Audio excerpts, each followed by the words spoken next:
Alors, rebonsoir à tous. Désolé pour ces petits problèmes techniques. Euh, on n'arrive pas à se connecter ensemble avec Sébastien, mais on va finir par y arriver. Je suis sûr. Désolé à ceux qui attendent.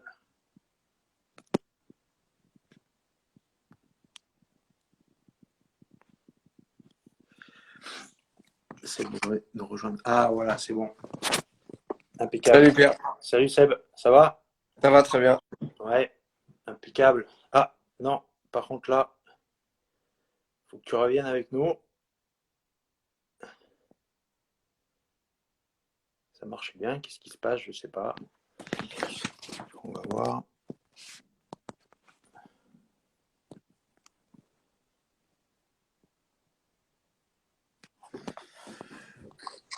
Voilà, c'est bon. Ça marche? Normalement, c'est bon, ouais. Bon. C'est bon pour toi? Ouais, sauf que je me vois pas, mais c'est pas très grave ça. Ok. Ok. Bon, salut Seb, merci d'avoir accepté de venir parler un petit peu entraînement et tout ça ici. Je voulais qu'on fasse un petit peu les choses dans l'ordre en partant du plus grand pour aller Hmm. vers le plus spécifique. Je présume que tu as dû commencer un petit peu de bosser sur ta saison prochaine. Ouais, bien sûr. Est-ce que tu peux nous expliquer un petit peu comment tu fonctionnes en termes de planif, tout ça, comment tu t'y prends dans le temps? Écoute, avec la saison particulière qu'on est en train de vivre, ça a été un peu un mode de travail ou de fonctionnement qui est différent des autres années. Bon, il y a toujours déjà pour nous l'incertitude du niveau de jeu, Ouais. donc ça influe pas mal quand même sur notre préparation. Et puis le deuxième paramètre, c'est forcément la temporalité, quoi. Là, on sort d'une saison très épuisante, physiquement et nerveusement, mentalement. Mhm. Donc c'est vrai que dans ce cadre-là, on a fait une prépa la saison dernière très longue, liée à la coupure du Covid. Et là, cette année, on va plutôt revenir sur des classiques, sur la préparation. Donc voilà, en gros, la trame, c'est bien souvent déterminer la date de reprise, les grandes lignes dans les matchs amicaux, dans les rencontres, et puis après, autour de ça, viennent se greffer toutes les séances autour, que ce soit dans les contenus en balistique ou prep physique. Et derrière, voilà, c'est un cheminement qui est classique, on va dire. Ouais. En principe, tu l'as fait sur combien de temps, cette prépa? 6, 7 semaines, quelque chose comme ça? Ouais, toujours. Moi, j'ai l'habitude toujours de faire 6 semaines sans compter la dernière semaine de reprise. Voilà. Ouais, Donc, on fait souvent ça. L'année dernière, on en a fait de mémoire, je crois, quasiment 9, 8 ou 9, ouais, parce qu'il y avait. comme à peu près tout le monde, ouais. Voilà. Ok. Ensuite, par rapport à ta semaine d'entraînement, est-ce que tu peux nous expliquer un petit peu comment vous fonctionnez? Enfin, comment tu fonctionnes à Cesson, quel jour vous entraînez?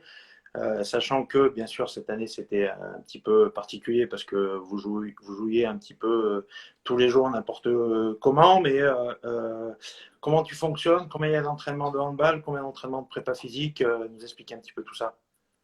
Bah, c'est vrai qu'encore une fois, cette année, ça a été un peu chamboulé parce qu'on a connu pour la première fois, pour nous, des semaines à 2 matchs. C'est des choses qui nous étaient jamais arrivées. Après, de manière assez globale, pour te donner un peu une semaine type, en général, il y a quand même 2 séances de musculation, de préparation physique, Mhm. avec une plutôt en début de semaine assez lourde comme séance, et une deuxième plutôt plus rapprochée du match, assez légère et un peu plus dans l'explosivité. Après, derrière, toujours une séance un peu à dominante cardio, ou en tout cas sur le jeu sur grand espace en début de semaine également. Et puis après, plus la semaine passe, plus le match approche, et plus on rentre vraiment dans la préparation tactique du match, avec toutes ses composantes, avec l'analyse vidéo, avec voilà. Mais en général, dès le début de semaine, j'essaye d'intégrer, même dans le travail relationnel, même dans les séances de course ou de cardio, d'intégrer déjà des thématiques qui sont proches du match qu'on va avoir à jouer le week-end, quoi. Ok, tu parlais de la vidéo, justement, combien tu fais de séances par semaine, comment tu les organises? Ah, moi, je suis quand même, je pense, assez réputé pour travailler beaucoup avec la vidéo. J'estime qu'aujourd'hui, c'est un outil qui est même quasiment sous-exploité encore, à mon sens, aujourd'hui. Mhm. Alors, la semaine type pour un joueur, ça peut être un retour vidéo de son match dès le lendemain ou le début de semaine sur un retour vidéo de son match d'avant.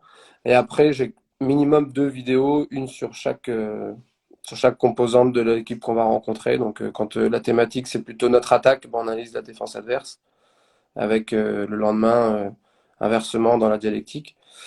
Et parfois, ça m'arrive même d'associer les joueurs, de les rencontrer avant, de leur demander un petit peu, après avoir envoyé quelques séquences, comment ils perçoivent les choses. Et même, ça m'est même arrivé de les faire participer ou même directement mener la vidéo. Voilà. D'accord. Et tu disais que justement c'était un outil qui était encore sous-exploité. Tu penses quoi derrière ça? C'est en termes de moyens humains surtout qu'on a du mal à pouvoir plus l'exploiter. Je sais que par exemple au rugby, ils ont carrément des drones qui filment les séances, des mecs qui sont sur la vidéo en direct. Et bien sûr, on n'a pas des staffs aussi élargis dans le handball, mais quelles seraient tes idées à toi pour essayer d'aller un petit peu plus loin? Moi, je pense que, ouais, effectivement, tu donnes l'exemple du rugby, c'est vrai que c'est un peu caricatural, mais pour autant, je pense que c'est très riche ce qu'ils font. Et, non, moi, je pense qu'aujourd'hui, alors moi, la chose qu'on fait pas assez souvent et sur laquelle j'aimerais qu'on y arrive, c'est d'être capable de séquencer en direct le match et d'avoir des retours quasiment instantanés ou, au pire des cas, à la mi-temps. Mhm. Avoir quelqu'un qui nous séquence en direct et qui est capable de trier, de filtrer les informations nécessaires en fonction de ce qu'on avait déterminé avant et de les diffuser dans le vestiaire à la mi-temps. Ça peut être 4 séquences de 20 secondes, hein, ça prend pas beaucoup de temps. Mais en tout cas, je pars du principe qu'à la vidéo, c'est souvent un gain de temps que de passer du temps à leur expliquer des choses. Et parfois, une séquence de 20 secondes peut s'apparenter à un message qui peut durer derrière 3 minutes. Donc, moi, je pense surtout à travers les matchs. Après, à l'entraînement, alors je sais que la maison de handball, ça commence à se faire. Je trouve que c'est très, très avancé et d'avoir des retours quasiment différés quand tu es dans la mise en place à 6 contre 6, par exemple, dans ta salle. C'est vrai que quand tu travailles quelque chose de très précis, c'est intéressant d'avoir la possibilité, quasiment 10 secondes après la fin de la possession de balle, de regarder ce que tu as fait et de pouvoir traiter en direct les images avec les joueurs et de réguler. Je Ouais. pense que là-dessus, c'est vrai que, alors je sais pas comment ça se passe dans les plus grands clubs, mais je pense qu'on est un petit peu en retard par rapport à d'autres sports.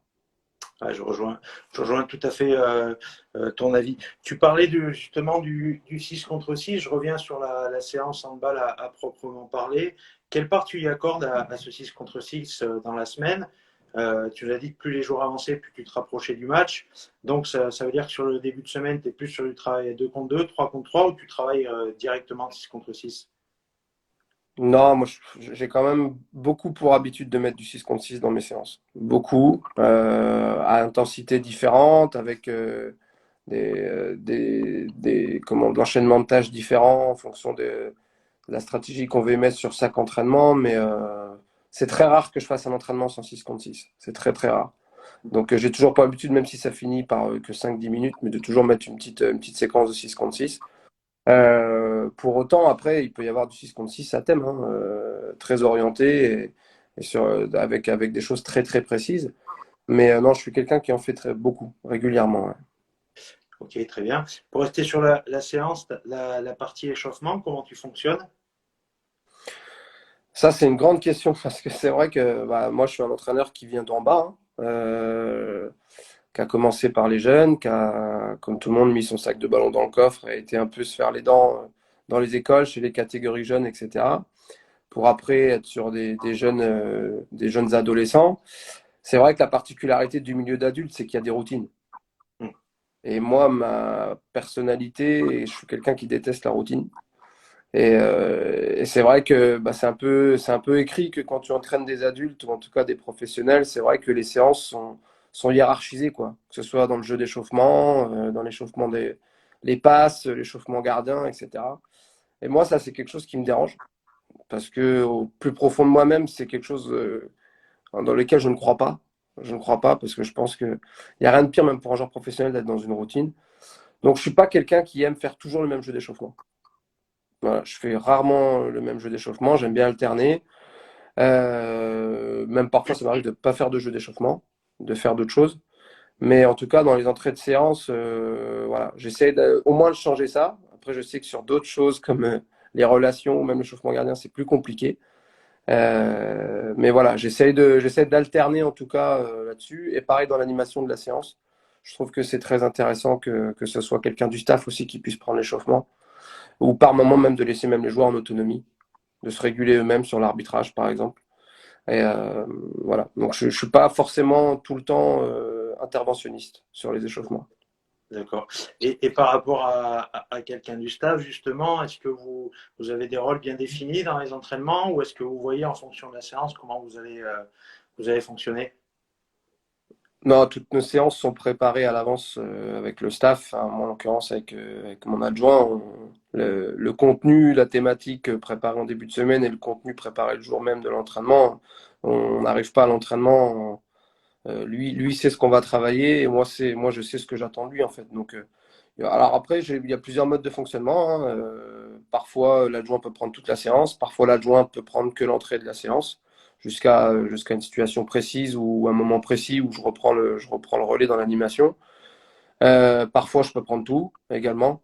Voilà, en tout cas, je pense que moi, je crois beaucoup en l'alternance. Je crois que c'est important de ne pas toujours avoir la même personne en face de soi, la même interlocuteur, la même façon d'animer. Et je trouve que la richesse d'un staff, justement, c'est ça, quoi. Ouais. Donc non, on se répartit les rôles et en général, on essaye encore une fois d'essayer de ne pas faire en sorte que ce soit écrit dans le marbre ce que chacun fait et d'essayer justement d'alterner un peu les choses. Justement, tu parlais de contenu. Je sais que comme moi, tu es passé sur les catégories jeunes. Qu'est-ce qui va changer le plus dans tes contenus? Est-ce que la semaine qui va arriver, tu l'as fait plus par rapport au match, plus par rapport à ce qui était en train de travailler en ce moment? C'est-à-dire plus par rapport au match qui va arriver, plus par rapport au match qui vient de se passer? Comment tu fonctionnes là-dessus? Bah, c'est marrant parce que j'ai changé même cette année par rapport à ça, avec le retour des joueurs également, avec les moments qu'on a traversés qui étaient difficiles. Et, c'est vrai que moi, j'ai naturellement pour habitude de toujours travailler en fonction de l'adversaire et d'avoir toujours cette sensation de mettre des choses en place pour contrecarrer le profil de l'équipe qu'on va jouer et les points forts de l'équipe qu'on va jouer ou au contrario, exploiter leurs points faibles.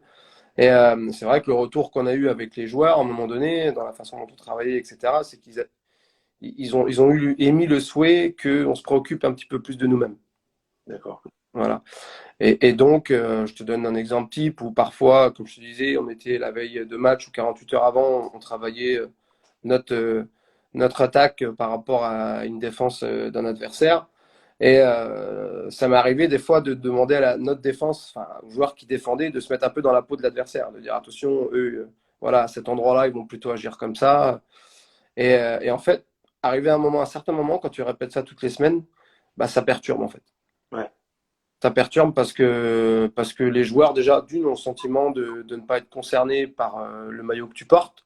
Ils ont plutôt le sentiment d'être les sparring partners. Et en plus de ça, ben, en fait, ils n'ont pas l'impression de travailler, quoi. Ils ont pas l'impression d'adhérer à un projet. Donc, notamment sur ce jeu-là où, quand on travaille notre attaque, en fait, on défend comme nous, on défend. Voilà, on a D'accord. changé un peu les choses par rapport à ça. C'est un peu la régulation qu'on a apportée cette saison. Ok, ok. Tu parles d'entraînement et de régulation. Est-ce que toi, tu as des petits trucs que tu peux donner aux entraîneurs qui nous écoutent sur bah, les régulations que tu utilises dans une situation, des trucs un peu favoris que tu as toujours dans ta poche et qui te permettent de redynamiser la situation et de la rendre un peu plus attrayante pour les joueurs? Ouais, il y a pas mal. Bah, c'est vrai qu'au fur et à mesure que tu entraînes, tu te sens plus à l'aise dans certaines choses et au fur et à mesure que tu connais ton groupe également, quand tu sens que la séance n'est pas forcément ce que tu avais prévu, il y a quelques clés que forcément tu apprends à maîtriser au fur et à mesure et que tu sors dans l'entraînement. Alors moi, en situation plutôt de rupture, les situations de rupture, j'aime bien en mettre bien souvent sur des petits 2 contre 2 sur le grand espace ou des choses comme ça, sur un aller-retour à 2 contre 2 ou des choses comme ça. Je pense que ça libère beaucoup. Quand tu passes beaucoup de temps à la zone, honnêtement, bah là, ça prend vraiment son sens comme situation de rupture. Après, moi, je suis quelqu'un qui met beaucoup de défis dans tout ce qu'on fait, en fait. Donc, j'ai Mhm. toujours comme habitude de mettre du score, tout le temps, de challenger un peu tout le monde. Et bon, moi, je m'inspire un peu aussi de l'endroit auquel on s'entraîne. Bon, nous, on a des marches. Donc, c'est vrai que bien souvent, les perdants montent des marches ou même sont parfois sujets à faire des sanctions. Après, il y a une chose que j'avais mis sur le centre de formation et je sais pas si c'est transposable sur les pros, mais en tout cas, ça avait bien marché sur le centre de formation. je leur avais appelé ça des routines de rigueur en fait.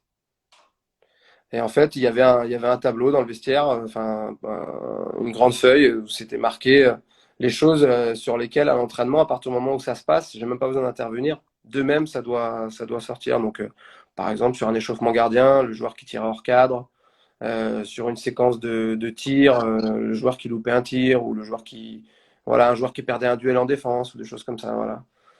Et ça met un peu de temps à se mettre en place, mais par contre, quand ça se met en place, c'est super intéressant. Ça dynamise ta séance, vraiment. Ok, ok, d'accord. Et pour finir avec les entraînements, toi, est-ce que déjà tu fais un débriefing d'entraînement aux joueurs à la fin?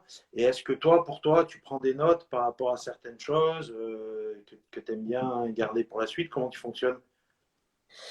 Bah déjà, en termes d'entraînement et d'échange avec les joueurs, partout où je suis passé, où j'entraînais, j'ai toujours eu l'habitude d'avoir un tableau où je notais constamment avant la séance les objectifs de l'entraînement, les thématiques de travail. Voilà.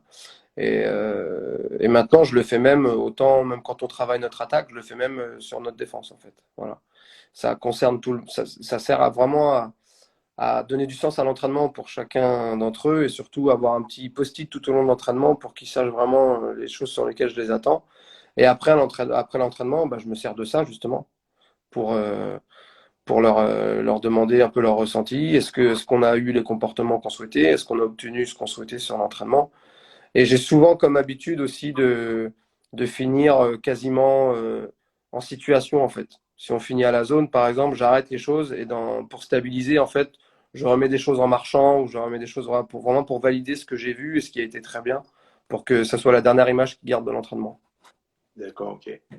Ok, on va passer au match maintenant. Comment tu prépares tes causeries d'avant-match? Est-ce que tu es quelqu'un qui aime bien un peu haranguer ses troupes?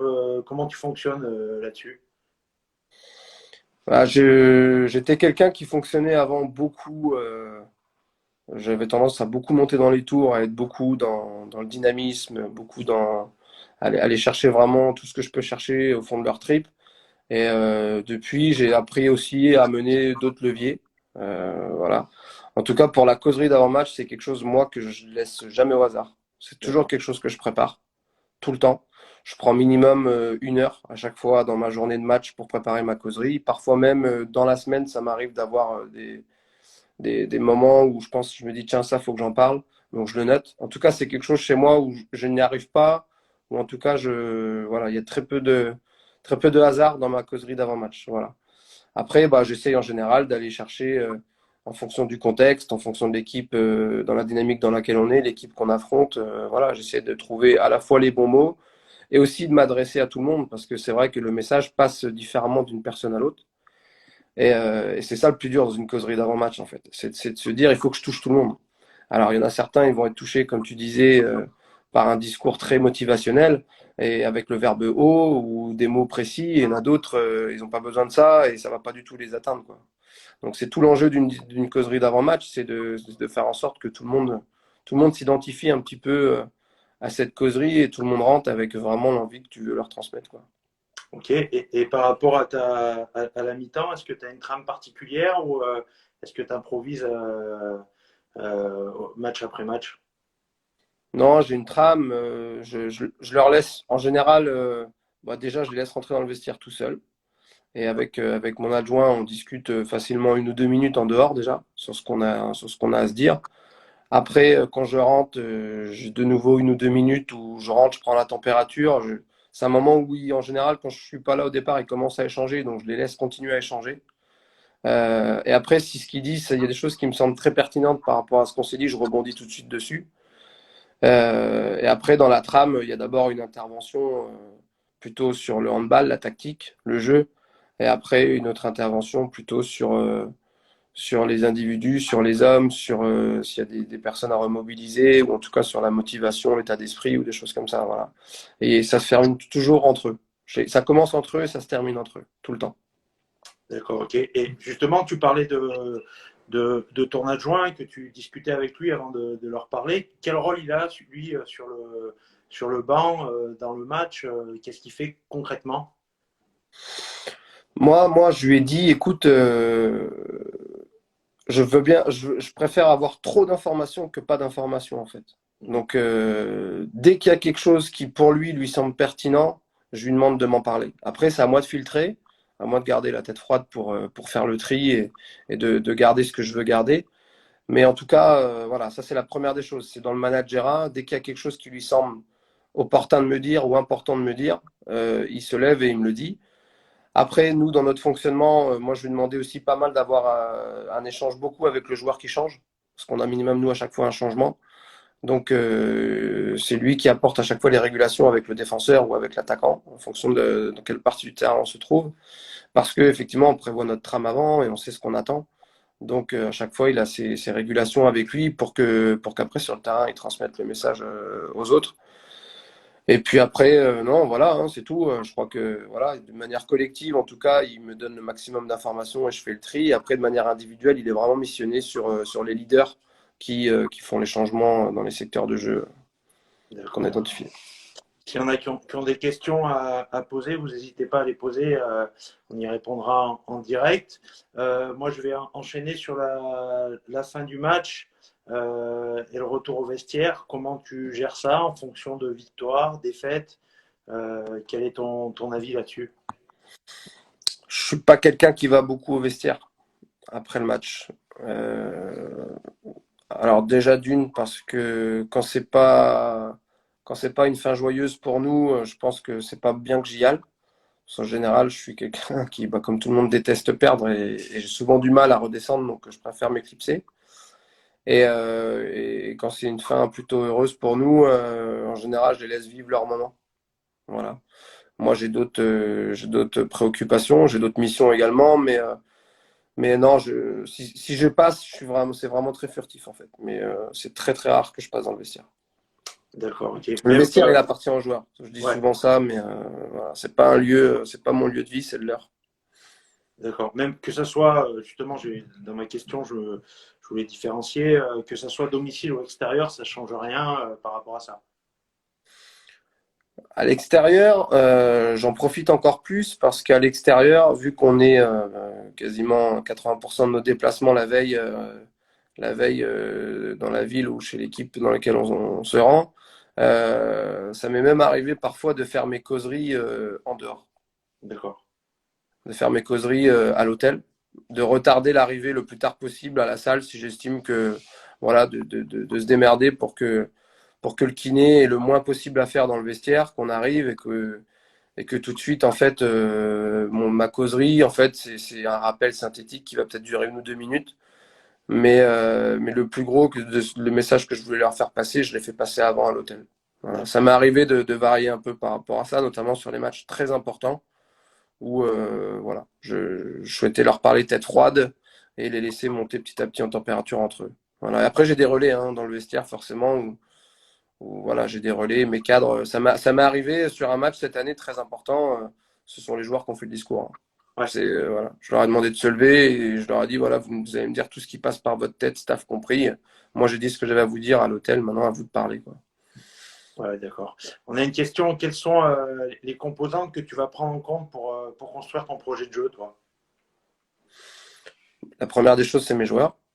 Ouais, Oui, oui, c'est sûr que c'est mes joueurs parce que je pense qu'aujourd'hui, t'as beau avoir les plus belles idées ou les plus grandes connaissances, si elles sont pas adaptées à ton public, ça sert strictement à rien. Donc aujourd'hui, ce sont mes joueurs. Et après, la deuxième chose sur laquelle on peut pas déroger, c'est nos sensibilités en fait.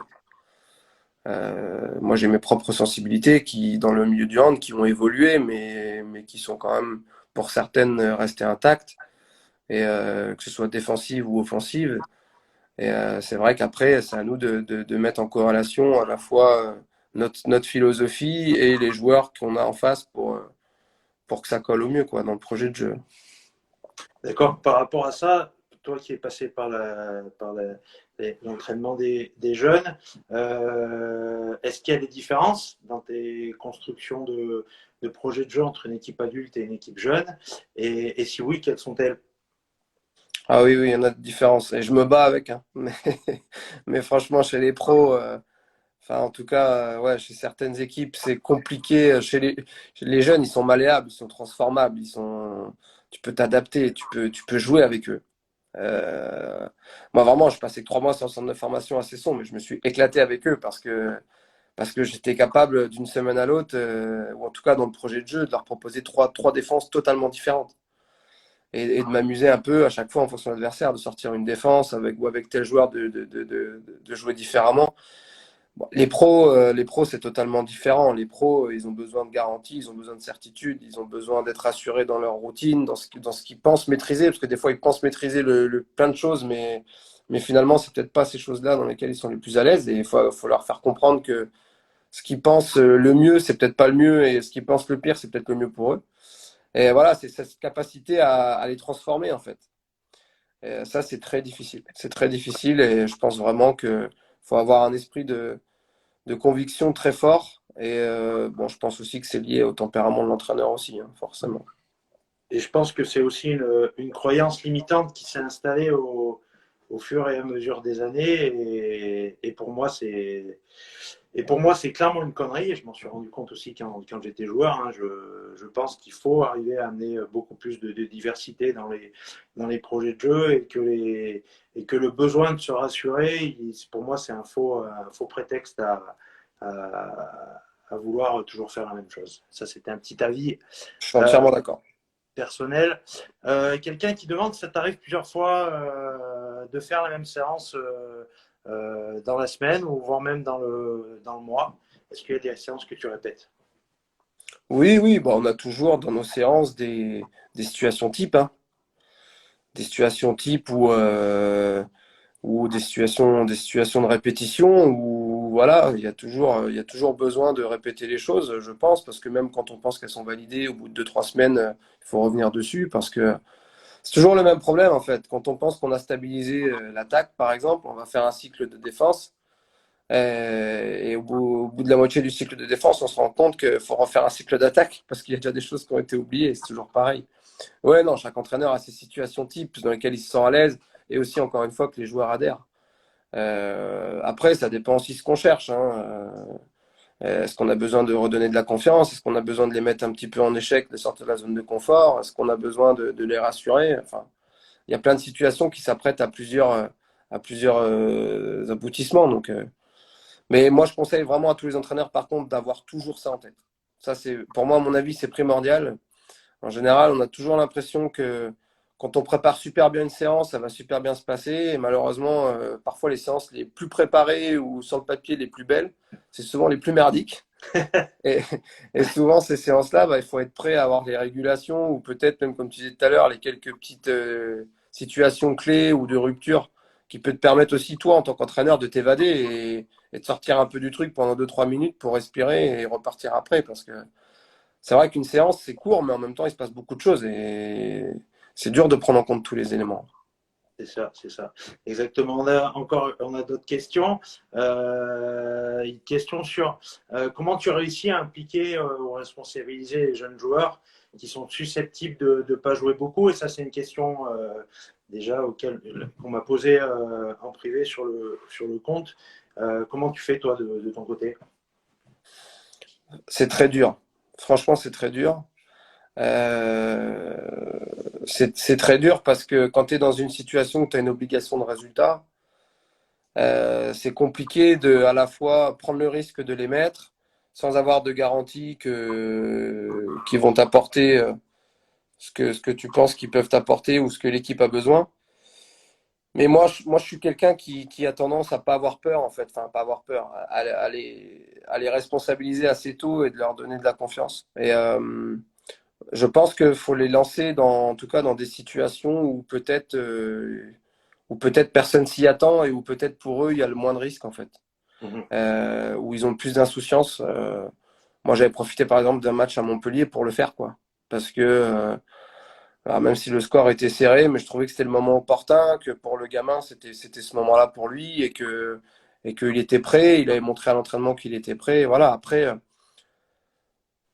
tu sais, on dit souvent, alors même moi, mon vieil adage, c'était on joue comme on s'entraîne. Et en fait, je me rends compte que oui, on joue certes comme on s'entraîne, mais en tout cas, le fait de bien t'entraîner ne te fait pas tout le temps gagner, quoi. Ça, c'est Et, sûr. et le gamin qui peut parfois très bien s'entraîner et peut totalement passer à côté du match, ou inversement, hein, tu as un gamin qui peut à l'entraînement ne pas forcément répondre aux attentes et par contre peut avoir quelque chose dans un match qui se passe de fort pour l'équipe, quoi. Donc non, moi je pense il faut à la fois le considérer comme un vrai joueur professionnel, même s'il n'a pas le statut. Et puis par contre, il faut lui dire clairement ce qu'on attend de lui. Ça, voilà, il doit avoir le pourquoi il est là et ce qu'on attend de lui, parce que faut pas faut qu'il ait à la fois cette insouciance et cette rigueur en fait, qu'il parte pas dans tous les sens. Le pourquoi il est là et ce qu'on attend de lui. Je pense que c'est essentiel. Moi, je trouve qu'on a, en tout cas ces dernières années, euh, un peu trop attendu des jeunes, que les gens sont souvent pressés de les voir jouer sur le terrain, parce qu'il y a des équipes, et même en équipe nationale, où il y a des jeunes qui ont réussi à performer très jeunes, sauf qu'il ne faut pas oublier que ces jeunes-là, c'est des exceptions, et que tous les jeunes n'ont pas le niveau à la fois en balistique et surtout mental, comme tu l'as dit. Enfin, tu l'as pas dit, mais tu l'as sous-entendu, pour pouvoir être prêt à jouer dans un match de pro. Donc, c'est vrai que c'est quelque chose de très particulier et de très dur à gérer. On a une question par rapport à tes routines d'avant-match. Est-ce que toi, tu fais quelque chose de particulier pendant l'échauffement? Comment tu gères ça? Oui, oui, non, j'ai mes routines, c'est sûr. Je ne suis jamais sur le terrain. Je n'aime pas ça. Parce que j'ai le sentiment que d'une, c'est pas ma place. De deux, je me concentre pas suffisamment. Et de trois, je vais me polluer la tête à m'imaginer que l'échauffement se passe bien ou se passe mal ou qu'il y en a un qui est pas dedans. Ou voilà. Donc, je préfère m'isoler. Donc, moi, je m'isole beaucoup. Ça m'arrive, par contre, quand ils sont au tout début de leur échauffement, d'aller les saluer. Voilà, d'un dernier mot d'encouragement individuellement sur le terrain. Et après, je vais m'isoler. Voilà. Donc, euh, voilà, j'écoute de la musique, je regarde des photos, voilà. J'essaye de pas penser au match en fait. Voilà. Ta Je composition m'évade d'équipe, totalement. ouais. Ta composition d'équipe est déjà faite. Tu ne tiens pas compte de l'échauffement, du ressenti que tu puisses avoir pour tel ou tel joueur pendant le match. Enfin, en Non, tout cas, pour la composition d'équipe. non, ma composition d'équipe en général est faite avant le match. Et par contre, je la donne jamais avant le match. Je la donne toujours le plus tard possible. Ouais. Hmm. Je T'as la donne peut-être à 10 secondes du coup d'envoi. ta question. T'as quelque chose par rapport à ça qui te fait penser que c'est mieux ou c'est une J'ai toujours superstition? fonctionné comme ça Ouais. et le peu de fois où au début, quand je le faisais, que je donnais avant, mais ça m'est arrivé sur un ou deux matchs cette saison de le faire avant parce que j'ai estimé que c'était le moment de le faire pour vraiment qu'ils comprennent la stratégie dans les rotations, etc. Mais en général, j'ai le sentiment que quand on la donne trop tôt, ceux qui sont pas sur la feuille, enfin sur le terrain au début, ne sont pas impliqués dans l'échauffement d'avant-match comme les autres. Donc, bah, c'est sûr que parfois ils sont pas dupes, hein. Quand tu fais une heure de 6 contre 6 la veille, et que tu C'est travailles sûr. ton attaque, ils le savent. Mais j'aime bien laisser toujours une petite part d'incertitude. Ouais, surtout que changer les habitudes juste avant les matchs, ça peut aussi pas mal perturber, comme tu l'as dit Mm. tout à l'heure. Ok, eh ben, écoute, merci Seb hein, pour Ben, de rien. C'était un cet plaisir, Pierre. échange enrichissant. J'espère que ça aura apporté quelques réponses à certains entraîneurs qui nous ont regardés. Bon match demain. Ouais, Ça va être, ça va être un gros match. on va essayer de pas le regarder et de le jouer. C'est Ouais, bien. voilà, de le jouer contre Paris et puis surtout qu'il risque de jouer le titre. Enfin, il joue d'ailleurs le titre sur ce match-là. Exactement. Bah, écoute, je vais te souhaiter de les emmerder le plus possible. Ouais, on va tout faire pour. Après, bon, voilà, on sait la tâche qu'on a devant nous, mais l'important pour nous, c'est de le jouer. Ce que j'ai dit aux joueurs tout à l'heure, il faut le jouer. Faut pas penser à ce qui se termine, il faut le jouer. Il faut le vivre, ce match. Ça Voilà. marche très bien. En tout cas, je Bon, profite juste, Pierre, pour ouais, te remercier à la fois de l'invitation et te remercier de l'initiative que tu as eue de créer ce site. Et c'est très enrichissant même pour tout le monde. Et je trouve que c'est une très bonne idée dans le milieu dans lequel on travaille. Voilà. eh Donc ben, bravo merci à toi beaucoup, pour la Seb. belle initiative, Pierre. C'est Ouais, sincère. merci. Ça marche. Merci à toi. Bon courage et bonne soirée, Seb. Merci. À bientôt. Salut. Ciao. Salut, ciao.